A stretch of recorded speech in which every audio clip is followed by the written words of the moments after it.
If you haven't been to a record store lately, you've probably missed something. A new section called Urban Music. It's not just one thing. It's a catch-all term for hip-hop, electronica, trance, and more. The phenomena is worldwide. Dance floors from Paris to Bali, from New York to Nairobi, move to these rhythms. That internationalism is reflected by a new Paris-based music channel, Trace TV, driven by urban style. They launched their U.S. presence on Bastille Day, July 14, 2005. Chairman and CEO Richard Wayner shares his international urban vision with Canape. The international network that is Trace TV and Trace Magazine really began in 1997 in London as a fashion magazine, as an urban fashion magazine. The magazine then moved from London to the Soho section of New York, and then around in 2002, I joined. I joined from Goldman Sachs. I was on Wall Street. And we decided to expand into multimedia, specifically television, with the cable TV network.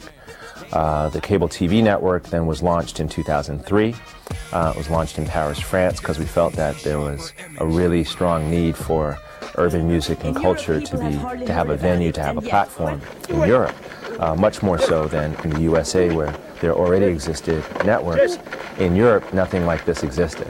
And so we started in April 2003, launched Trace TV in Paris, France, and now we're happy to say the network is available in 62 countries around the world. It's available in 40 million homes, all outside of the USA. And then we're very happy to say that, that in July, right around Bastille Day, July 14, that we'll be launching for the first time in the USA. We have two feeds. We have a French language feed, and then we have an international language, or international feed, which is in the English language. The USA is going to get the international feed, which is in the English language, and so will benefit from the same exposure to international urban culture. So that includes reggae and rap and R&B music, fashion, culture, lifestyle, concerts, events from all around the world.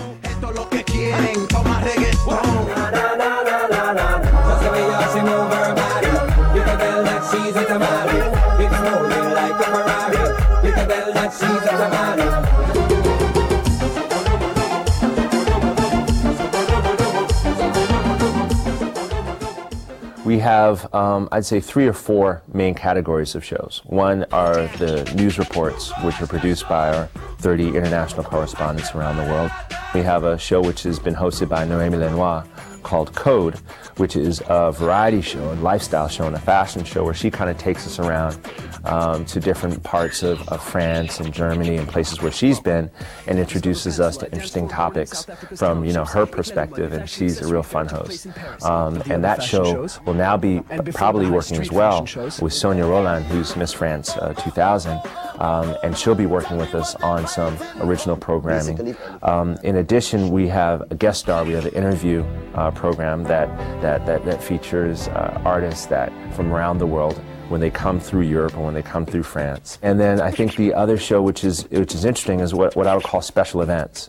And what I mean by that is that all around the world, again, urban culture is now one of the leading forces, one of the leading lifestyles and influencers in youth culture globally. So there are award shows all around the world that people never hear of, such as the MOBO Awards in the UK and the Cora Awards in South Africa. And Trace more and more is being invited not only to broadcast, but actually produce some of these award shows.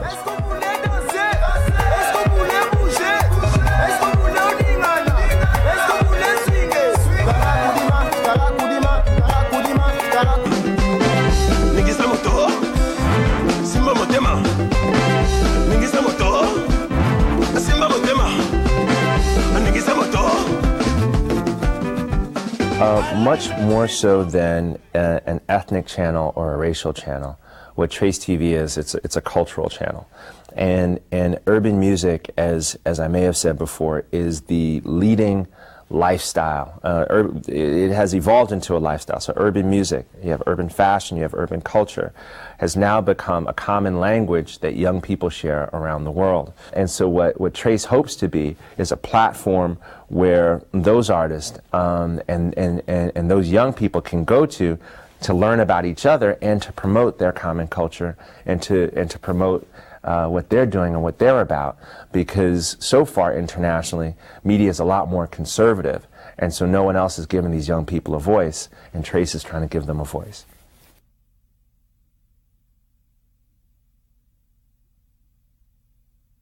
Making the stone stony. That's what one critic calls the function of art, refreshing what we see, hear, or touch every day and giving it back to us as something new. Recently, thanks to artists Christo and Jean-Claude, New Yorkers and countless visitors had a marvelous chance to experience a new Central Park. Their project, The Gates, literally created miles and miles of charming visions of a place once best known for mugging. Canape offers a retrospective of this enchanted event from February 2005. Join us for a stroll. The Gates we choose because this project involved deeply to the city of New York. We found that one of the most important things in the city of New York, that the people walk so much in the sidewalks. And we try to do project involving simple process of walking. The leisurely people walk in the parks, and one park with exceptional quality is Central Park, surrounded with a stone wall, designed by the architect Olmsted in Vaux. It's very Victorian, ceremonial park from the 19th century. And of course, our project starts exactly when it enters to the park. The rectangular form of our gates, they're always 16 feet tall, but they have a 25 different width, reflect rectangular grid pattern of 100 city blocks surrounding Central Park, very geometric, where the fabric attached to the horizontal pole, moving in all directions, reflect serpentine character of the walkway system designed at the Olmsted Walks, and also the bare branches of the tree. We choose February because it's the only month we're sure to have a leafless trees. You can see far away the saffron color gates. And of course, the month also we have this beautiful low sun, and you have this long shadow we see in the afternoon. And the gray, silvery color of the tree, monochromic, leafless branches of the tree, we think the saffron will look beautiful. Not only the fabric, but the 60 miles of vinyl poles we purchased, and the 5,000 tons of steel, which is the equivalent of 2/3 of the steel of the Eiffel Tower in Paris. Everything is recycled. What is the most difficult part in engineering is to be simple. And I could say that out of our 600 installation workers, at least 300 to 400 of them told us personally, but Vince is a genius. It's so easy and simple to assemble. The project is very intimate. It's very private. You walk through the gates. You should walk. It's not done for the birds. You need to walk through the gates because when it's zero wind, the gates is only 7 feet above the ground. And when there's fabric. And when the wind is blowing, the fabric is in the next panel. But the fabric is like a painting. The light pass and the folds create different shades and movements, where the gates, the form, they create this corridor. And when you walk inside, they are very close, actually almost touch each other. And of course, the park is not flat, they're hills. And when the gates go down and see people coming up, they will be projecting on the back of the fabric, because the fabric almost to touch the ground, because they go down. Sometimes you will see the gates from above. They're down there 40 feet and 110th Street in Central Park West. From there, they climb up to the Great Hill. And you should go through this. You should walk. If you're young, you can walk 23 miles. If you're a little older, probably a few miles. But you should pass through the gates. You know, the project is paid by the original works of art I do with my own hand. I will be 70 years old in June. I do not have assistant. Ask what artist in that age can tell you. I do the drawings myself, and every original work is done by my own hand. Of course, all the project, the drawings are done before. I do not make drawings when the project is realized. For us, the temporary character of our works of art is an aesthetic decision. We wish to give to our work of art a quality of love and tenderness that is usually reserved for what will not last. We have love and tenderness for childhood because we know it will not last. We have love and tenderness for our own lives because we know it will not last. This quality of love and tenderness, we wish to give it to our work of art as an additional aesthetic quality. If teachers are important to any vibrant society, the teachers of teachers have a special responsibility.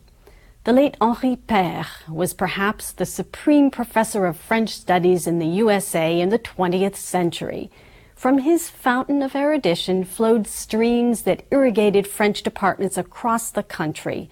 Jack Neller, once a student of Professor Père and himself a distinguished scholar, talks to Canape about a man whose influence will be felt for generations to come and a new book that gives us access to his world. Henri Père was born in Paris in 1901.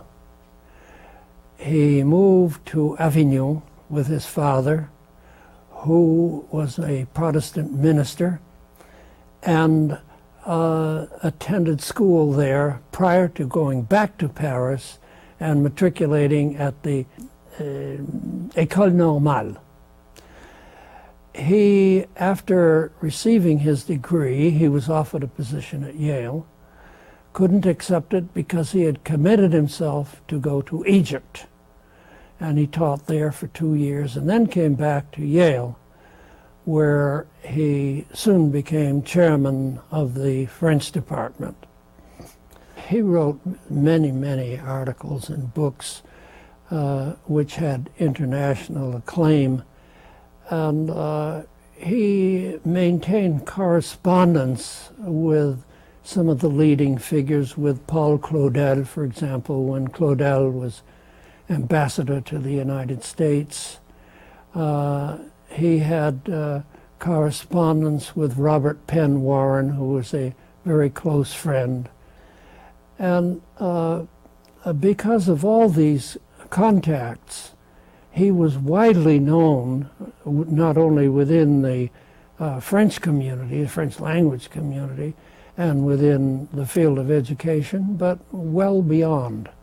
I will always come back to something that I believe in deeply, and that is that a professor's real influence comes through his students. And Henri Père always said that he hoped his students would outdo him in some way or another. I don't think any of them did, though there are many who came close. After about 4 years in the Army during World War II, I applied for graduate school and got accepted at Yale. I met Henri Père at that time, and because my undergraduate career had been interfered with by playing in dance bands and playing basketball, I was not an outstanding candidate. So he felt that I had some promise and therefore urged the dean to accept me, which they finally did, maybe reluctantly. And then in any case, I went on and completed my doctorate in 4 years under his direction. And I often thought of asking him why he decided to support my candidacy. And so one day I did. And he said to me, "J'ai vu quelque chose." I saw something. Then, after 10 years as president of Brooklyn College, I took on a position of university professor of French. Who was the head of the department at that time? Henri Père. So I was also his colleague as well as having been his student, and remain so. I would say that there never has been, and there probably never will be, another French professor who has had as great an impact, total impact, on American life as Henri Père.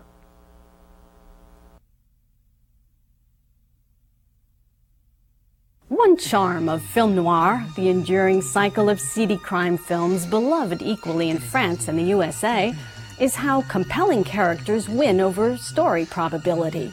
Case in point, the new film The Beat That My Heart Skipped, a remake of director James Toback's 1978 cult classic Fingers. Will the protagonist be an enforcer or a concert pianist? Not your average choice. But the new film, which the New York Times believes improves on the original, makes it all make sense. Director Jacques Audiard, best known to Americans for Read My Lips, and star Romain Duris chat with Canape about creating a special universe for the film. C'est un film, ce qui est assez original, parce que généralement ça se fait dans l'autre sens, c'est un remake, c'est le remake d'un film américain de James Toback, qui a été fait à la fin des années 70, et moi que j'ai vu à Paris en 78. Ça s'appelait Fingers, c'était avec Harvey Keitel. Voilà. Et c'est un film qui m'avait beaucoup marqué. C'est l'histoire tout simplement d'un mauvais garçon qui est, dans mon film, qui travaille dans l'immobilier, qui a été traité comme l'immobilier crasseux, quoi, l'immobilier des mauvaises pratiques, qui vire les gens, les pauvres gens. Et ce type-là va décider un jour de devenir pianiste concertiste, parce que sa mère était pianiste. Et donc il va essayer de retrouver comme ça le destin de sa mère et de jouer du piano et donc de changer de vie.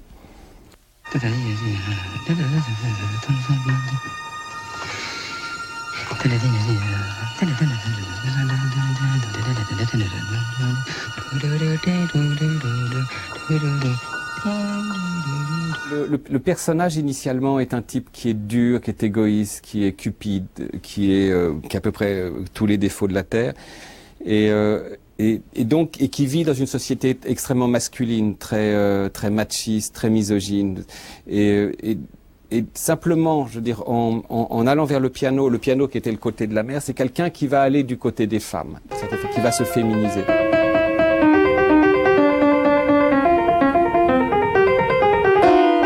Tu veux reprendre? Oui.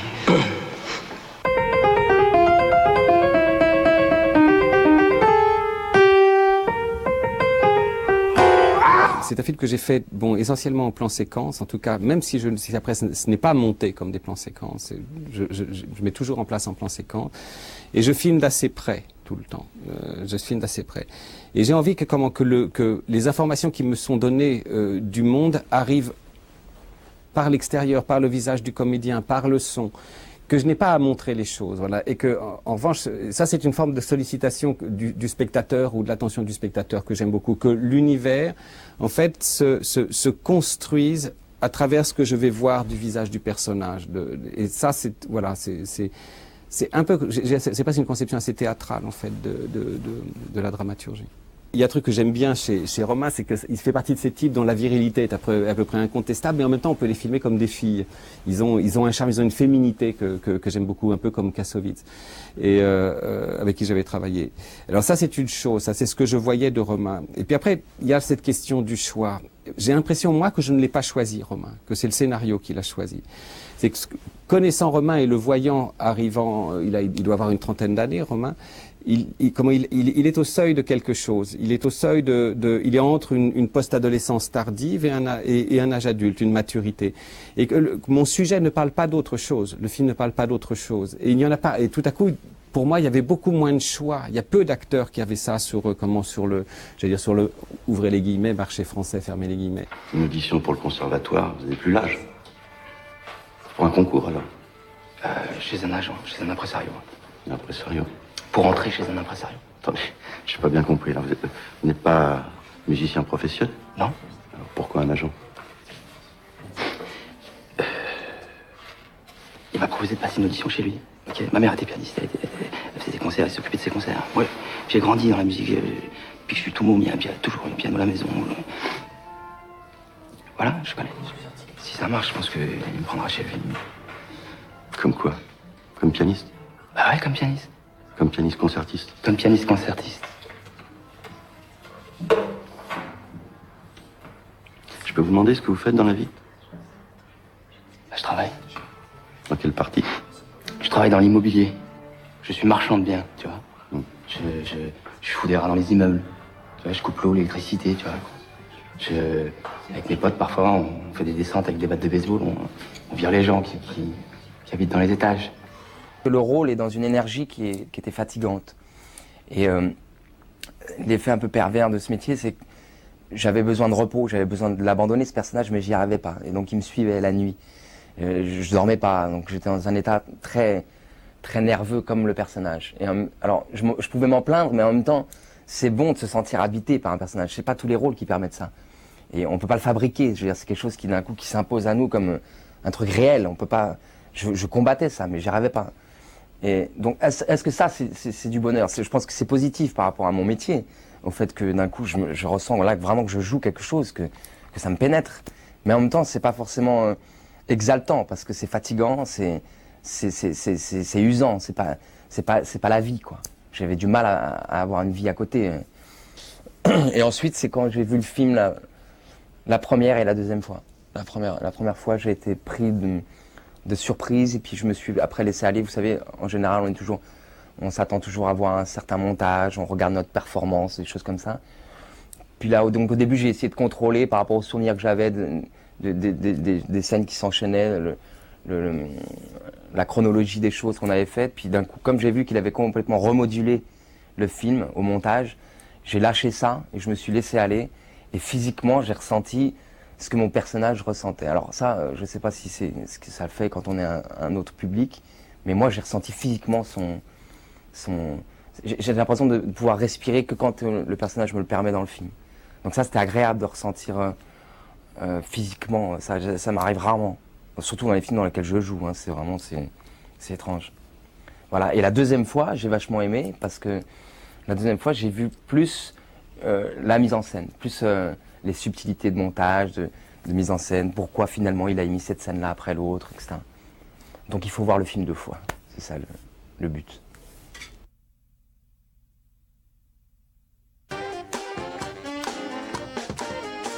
Coffee and donuts, Montreal, and jazz. Some combinations just seem natural. Montreal, North America's largest French-speaking city, which always welcomes its English-speaking neighbors, has been at the cutting edge of music programming for over a quarter century. They define jazz in the broadest possible terms, offering sounds that range from late-night avant-garde to kid-friendly. Canape visits this annual celebration of all that is music and all that is hospitable Quebec.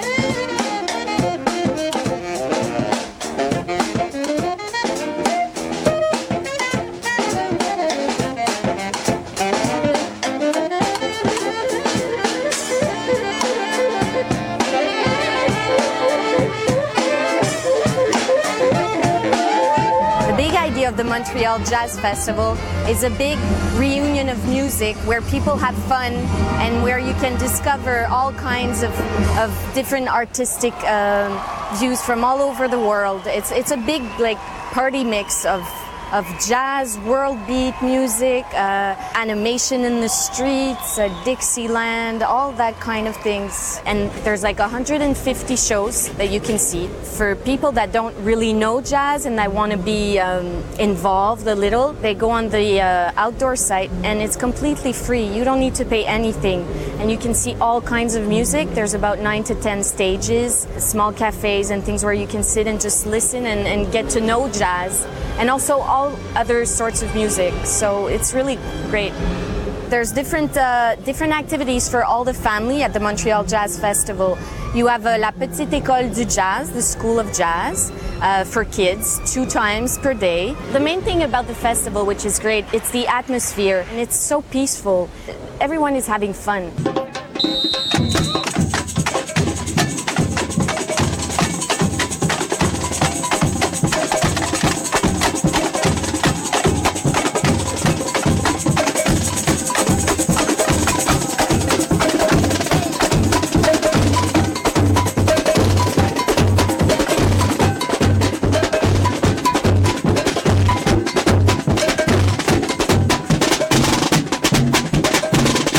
You know, it is a unique culture. I think the general bilingual nature of Montreal is something so unlike almost anywhere else in the world that creates a certain communicative atmosphere. People don't know whether the person next to them is going to start talking to them in English or French to start with. So it's like everybody's kind of like a little bit like this anyway all the time. And to me, that awareness and that sensitivity transfers to the feeling you get as a performer from the audience here.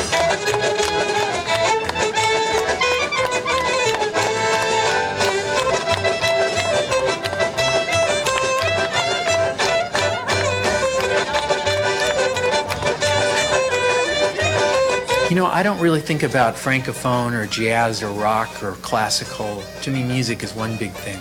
To me, music is something that is very instructive at showing how really kind of meaningless those terms often are. Music cuts right to the humanity of it. You're going to get different opinions from different people, but to me, I hear more people talk about Montreal as the premier jazz festival in the world than any other. So, you know, you're getting to play at the best festival, and you know, in a situation like this, and with so many different concerts and all that, it's just a real honor. It's a thrill to be able to do